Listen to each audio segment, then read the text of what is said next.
Banyak yang takut kayaknya. Sesuai dengan tema kita saat ini. Ada yang takut besok minggu ke gereja? Tidak takut. Ada yang takut besok tidak makan? Pasti makan. Kayaknya sisa di kulkas masih ada. Ada yang takut tidak mendapatkan jodoh? Waduh. Ya, banyak sekali ketakutan di dalam kehidupan kita. Boleh saya pakai itu? Ada berbagai macam ketakutan. Bagaimana dengan kesehatanku? Tadi kita melihat drama tentang kesehatan yang berakhir dengan happy. Saya tidak menduga kalau akan happy. Saya pikir tadi itu mamanya akan dipanggil Tuhan. Tapi ternyata mamanya diberikan kesempatan.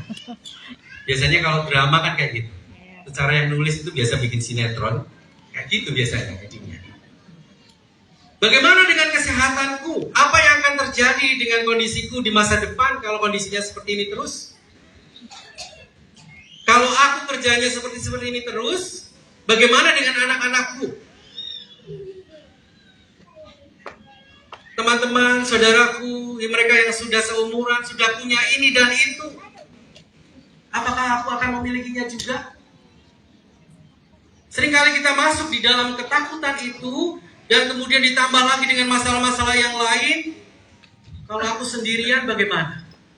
Kalau pasanganku sudah tidak ada bagaimana? Kalau anakku tidak perhatian bagaimana? Kalau orang tuaku sudah tidak perhatian sama aku bagaimana? Kalau aku nanti kelak tidak menjadi apa-apa, bagaimana? Kalau saham-saham ambruk, bagaimana? Dan banyak ketakutan-ketakutan kita yang lain. Dan ketakutan-ketakutan itu kemudian mendapatkan sesuatu yang adalah lawan dari iman.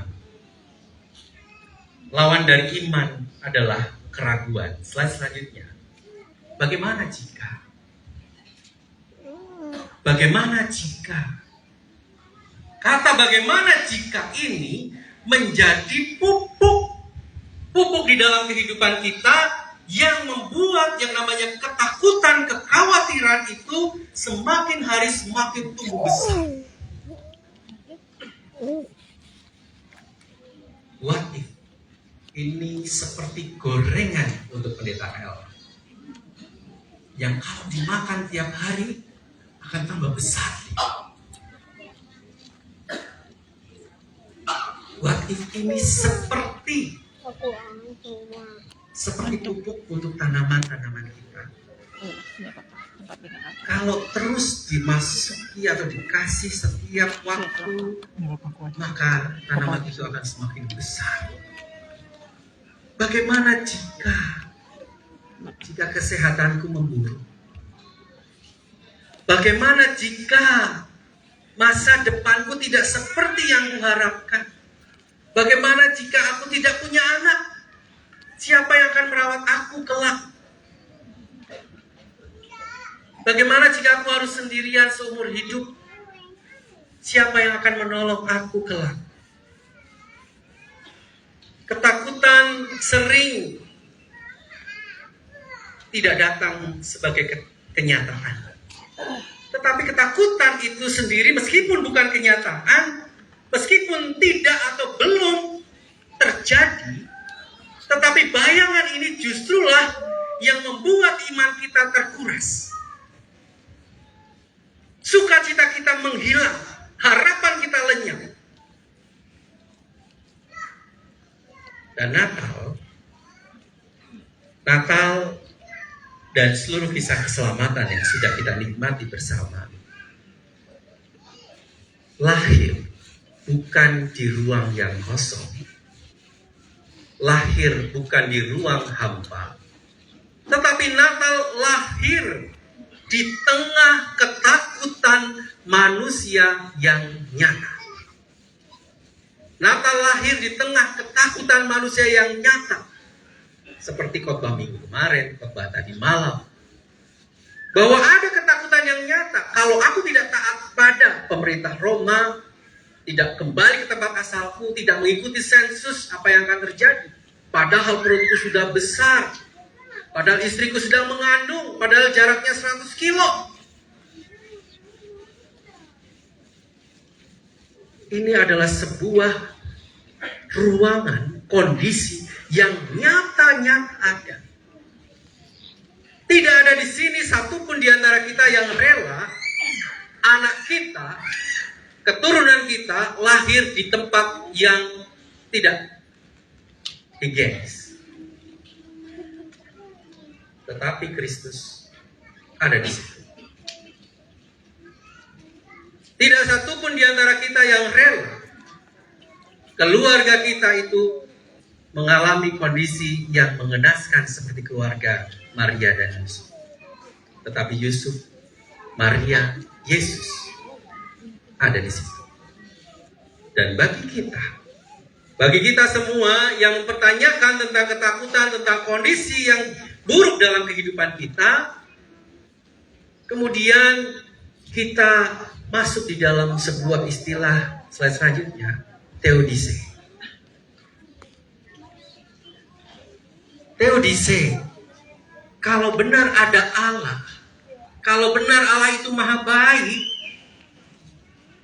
mengapa hidupku buruk? Kalau benar Allah itu adil, kenapa aku tidak mendapatkan keadilan? Kalau Allah memang adil, kenapa masih ada kesewenang-wenangan? Kenapa ada penderitaan?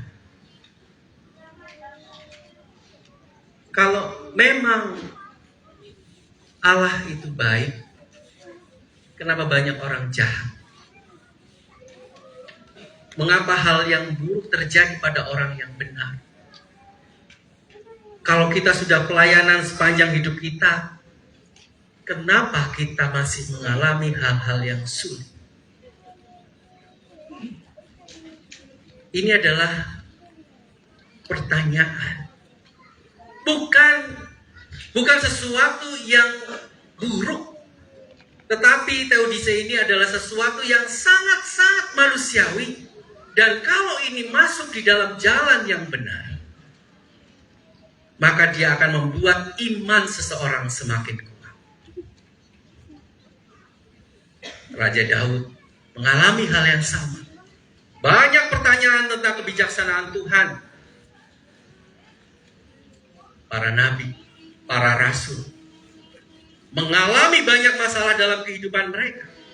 Tetapi sampai titik akhir hidup mereka, mereka mengatakan dan memuliakan bahwa Allah itu sang juru selamat mereka. Dan inilah Natal itu. Natal ketika Allah berserta dengan kita, membesuk kita. Slide selanjutnya. Ini tim perlawatan, mana tim perlawatan? Tim perlawatan itu ada kata besuk. Besuk itu berasal dari bahasa Belanda. Besoek. Bukan besok ya. Besuk. Artinya itu perkunjungan. Nah, kalau di rumah sakit itu ada perkunjungan itu diatur jamnya. Setiap rumah sakit berbeda jamnya. Terus ada penjaganya. Ada yang boleh rame-rame, ada yang tidak boleh rame-rame. Ada yang boleh dibesuk setiap waktu, ada yang tidak boleh. Ada yang boleh dibesuk oleh keluarganya saja, ada yang tidak boleh dibesuk oleh sama sekali orang misalnya. Ini untuk kepentingan pasien. Ini untuk kepentingan rumah sakit, ini untuk kepentingan yang membesuk. Jadi ada kepentingannya kalau besuk di rumah sakit. Dan kita berbicara tentang Allah yang membesuk umatnya. Yang datang tinggal. Kalau tim berkunjungan ada yang datang terus tinggal di situ berhari-hari ya? Ada ya? Usir aja Bapak Ibu kalau tim berkunjungan datang terus nggak mau pulang-pulang ya. Tapi Allah yang membesuk kita Dia datang dan tinggal. Zakaria bilang, terpujilah Tuhan Allah Israel, sebab ia melawat umatnya dan membawa kelepasan baginya. Allah membesuk umatnya. Dan besukan itu tidak hanya sekedar datang, terus pergi. Datang, nyanyi, berdoa, pergi. Bukan seperti itu. Tetapi slide selanjutnya, kata berkunjung atau melawat yang dipakai di Alkitab salah satunya menggunakan kata episkeptomai. Bukan sekedar berkunjung, tetapi juga memberi pertolongan. Ini juga menjadi tugas kita, tugas para pelawak, tugas majelis jemaat, tugas sesama anggota jemaat, tugas juga untuk anggota simpatisan, untuk berkunjung dan memberi pertolongan. Dan kali ini, di Natal ini kita bersama-sama dibesuk. Kita bersama-sama dibesuk oleh Dia yang Maha Kudus. Dia yang Maha segala-galanya. Dia yang membuat kita berani. Dia membuat kita memiliki pengharapan. Dia datang dalam kehidupan kita. Bacaan Alkitab kita memperlihatkan para gembala yang dibesuk oleh malaikat. Dalam ketakutan, kemudian di dalam besukan itu, para malaikat berkata, jangan takut. Karena aku membawa kabar sukacita. Dan kabar itu juga untuk kita semua. Tuhan datang dalam kehidupan kita, dan kemudian berkata kepada kita, jangan takut. Aku datang membawa sukacita untukmu. Untuk masalahku Tuhan. Masalah yang mana? Tuhan bisa berkata, semua masalahmu aku datang untuk membawa sukacita bagimu yang menghadapi masalah. Apapun juga masalahmu. Semalam saya bersukacita karena ada seorang ibu yang kemudian tepuk-tepuk pundak saya terus berkata, Pak Ed, terima kasih doanya. Dia sambil nunjuk anaknya, dia berkata, itu yang saya harapkan. Anaknya bisa hadir, bisa jadi lebih cantik, bisa lebih rajin ke gereja. Ada harapan. Setelah sekian lama bergumur, ada harapan di tengah Natal. Ibu ini mendapatkan besukan dari Tuhan. Mendapatkan kasih sayang Tuhan. Dan kita semua memiliki masalah yang berbeda-beda. Karena apa? Slide selanjutnya, Tuhan tidak pernah lalai. Tuhan tidak pernah lalai dalam hidup kita. Tuhan selalu menepati janjinya. Tuhan selalu menepati janjinya sekalipun ada orang yang menganggapnya sebagai kelalaian. Sekalipun kita mungkin pernah berkata, kayaknya aku termasuk golongan yang tidak diperhatikan deh sama Tuhan. Yesaya bahkan mengatakan, katakan kepada putri Sion, sesungguhnya keselamatanmu datang. Tuhan tidak lalai. Masalahnya bukan Tuhan lalai, tetapi kadang-kadang Tuhan itu datang dengan cara yang berbeda. Dia datang kepada anak-anak yang ketakutan, kepada pribadi yang ketakutan. Dia datang kepada para gembala yang ketakutan. Dia datang kepada kita yang mungkin resah dengan kehidupan kita mendatang. Dia datang bagi setiap pribadi. Kita semua. Juga untuk panitia Natal yang tadi resah. Kok ini jemaatnya nggak kelar-kelar datangnya. Kursinya kayaknya kurang ya. Ketua NJ juga tadi kaget. Semalam kayaknya nggak segini banyak. Tapi sekarang kenapa jadi banyak banget? Kursi sudah dikeluarin semua. Dan Tuhan datang untuk kalian, wahai panitia. Semua bisa duduk ya di sini, nggak ada yang jongkok kan? Kecuali yang berdiri di belakang, gitu ya. Terima kasih untuk yang mau berdiri di belakang. Kita semua dibesuk dalam kondisi apapun, dalam situasi apapun kita dibesuk. Tuhan ada untuk kita. Hanya saja seringkali Dia ada dan menggunakan cara yang berbeda untuk menyapa kita. Slide selanjutnya. Pertolongan Tuhan itu sudah ada, datang. Mesias itu sudah hadir. Tetapi banyak yang tidak mengenali Sang Mesias, bahkan menolaknya. Karena apa? Jalan yang dipakai Tuhan itu nggak spektakuler. Jalan yang dipakai Tuhan itu tidak seperti atau sesuai dengan logika pikiran kita. Jalan yang dipakai Tuhan itu tidak seperti ekspektasi kita. Seringkali di luar itu.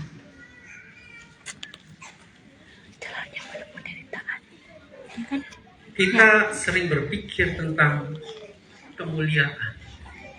Kita berpikir tentang keagungan. Kita berpikir tentang kemewahan. Tetapi justru Tuhan hadir dalam kerendahan. Selanjutnya, di sana adanya kandang, bukan istana. Lebih mulia kita yang ada di sini. Merayakan Natal di kota. Tuhan Yesus lahir di kandang, kita merayakan Natal di hotel. Bagaimana kalau tahun depan kita cari kandang? Dan Natalan bersama di kandang. Kayaknya yang akan menolak pertama-tama itu anak saya. Anak saya itu ketika diajak pertama kali masuk ke kandang kambing, dia bilang, "Papa, Arka nggak suka bau kambing." Padahal papanya suka makan kambing. Adanya kandang bukan istana. Kita diberikan yang jauh lebih mulia. Karena apa? Karena yang Maha Kuasa itu sudah datang terlebih dahulu dan merendahkan dirinya untuk kita. Nggak pernah ya? Yang datang itu bayi yang imut-imut, yang butuh pertolongan, bukan aderai, bukan mereka yang badannya gede-gede seperti Jere misalnya. Jere ini ada di bawah. Enggak. Yang datang dalam Natal itu adalah bayi. Siapa yang mau kemudian kagum terperangah kalau ketika kita diundang datang ke sana ada raja yang menyelamatkan, tapi ketika kita datang bayi, ini mah dibanting juga mati gitu kan. Kalau kita berpikir bahwa Sang Juru Selamat itu adalah orang yang bertahta, yang hebat, yang kemudian tidak mau merendahkan diri, maka kita bisa berpikiran seperti yang saya katakan tadi. Tuhan, saya maunya itu hidup enak. Masa dikasih hidupnya tidak enak? Saya maunya raja yang berkuasa, Tuhan. Masa dikasih seperti ini? Saya maunya itu anak yang berpendidikan, yang pintar, yang menurut, tapi anakku malah kayak gini, Tuhan. Tuhan, saya maunya sehat, tetapi kenapa banyak sakit datang dalam diri? Tuhan, saya maunya Raja Daud, tapi kenapa anak kampung yang tidak bisa nyewa tempat penginapan yang datang? Natal hadir di kain lampin yang biasa buat membungkus anak-anak domba, bukan di toga seperti yang saya pakai. Di dalam kesederhanaan, di dalam kerendahan, kita merayakan Natal. Natal adalah palungan, bukan mobil mewah, rumah mewah. Kita tidak sedang berbicara bahwa jangan menjadi orang kaya, enggak seperti itu. Tetapi kita sedang berbicara tentang Allah yang maha segala-galanya itu merendahkan serendah-rendahnya dirinya. Untuk siapa? Untuk kita, supaya kita bisa menikmati apa yang kita nikmati saat ini. Untuk kita, supaya kita bisa menikmati apa yang sudah Tuhan berikan. Supaya kita sebagai orang yang dibenarkan oleh anugerahnya menjadi ahli waris kehidupan kekal sesuai dengan pengharapan kita. Kata surat pada Titus. Supaya kita menjadi ahli waris. Supaya kita hidup, maka dia harus mati. Supaya kita mengalami kemegahan kehidupan yang mudah, maka dia harus menderita. Itu namanya wakil rakyat. Yang mewakili kita sebagai rakyatnya. Apa yang tidak baik yang seharusnya kita terima, Tuhan berkata, itu buat aku saja. Kalian anak-anakku, kalian umatku, biar kalian yang baik-baik, aku wakil kalian, biar aku yang mengalami ketidakbaikan itu. Allah hadir bukan untuk mengintimidasi ketakutan kita, tetapi untuk masuk ke dalamnya. Kita semua boleh mengalami ketakutan, kita semua boleh memiliki ketakutan, tetapi ingat, Allah sudah mengambil seluruh hal yang paling menakutkan dalam kehidupan kita, paling kita benci. Dia sudah mengambil itu dan kita mengalami hal-hal yang enak bersamanya. Hari ini telah lahir bagimu juru selamat, yaitu Kristus Tuhan di kota Daud, dan inilah tandanya bagimu. Kamu akan menjumpai seorang bayi dibungkus dengan lampin dan terbaring di palungan. Dan kita bersama-sama slide selanjutnya akan menuju ke Bethlehem, ke kampung yang bernama Bethlehem, bukan Lipo Village. Kita ada di kampung Lipo, dan kita akan menuju ke Bethlehem. Siapa yang menuju ke Bethlehem? Allah yang Maha Tinggi dengan kuasanya menuju ke Bethlehem. Para malaikat dengan ketaatannya menuju ke Bethlehem. Gembala dengan segenap ketidaklayakannya menuju ke Bethlehem. Orang Majus dengan segenap pengetahuan dan harta bendanya menuju ke Bethlehem. Kita semua diundang ke Bethlehem dengan segenap apa yang sudah Tuhan berikan, apa yang menempel, apa yang kita punya, apa yang ada di dalam otak kita, apa yang kita punya secara jasmani. Tuhan ingin kita semua membawa itu ke Bethlehem dan mempersembahkan itu untuk Tuhan. Apapun yang kita miliki di dalam hidup kita, bawa itu, pakai itu, muliakan Tuhan melalui itu. Maka kita tidak akan lagi menjumpai ketakutan yang menguasai diri kita. Karena ketika kita sampai di Bethlehem, ketika kita sampai di hadirat Tuhan, maka kita sadar benar, Tuhan itu melawat kita, membesuk kita, dan tidak hanya itu, Dia tinggal di dalam diri kita. Dia yang menolong kita mengatasi ketakutan kita. Dia yang mengatasi seluruh ketakutan kita, termasuk maut.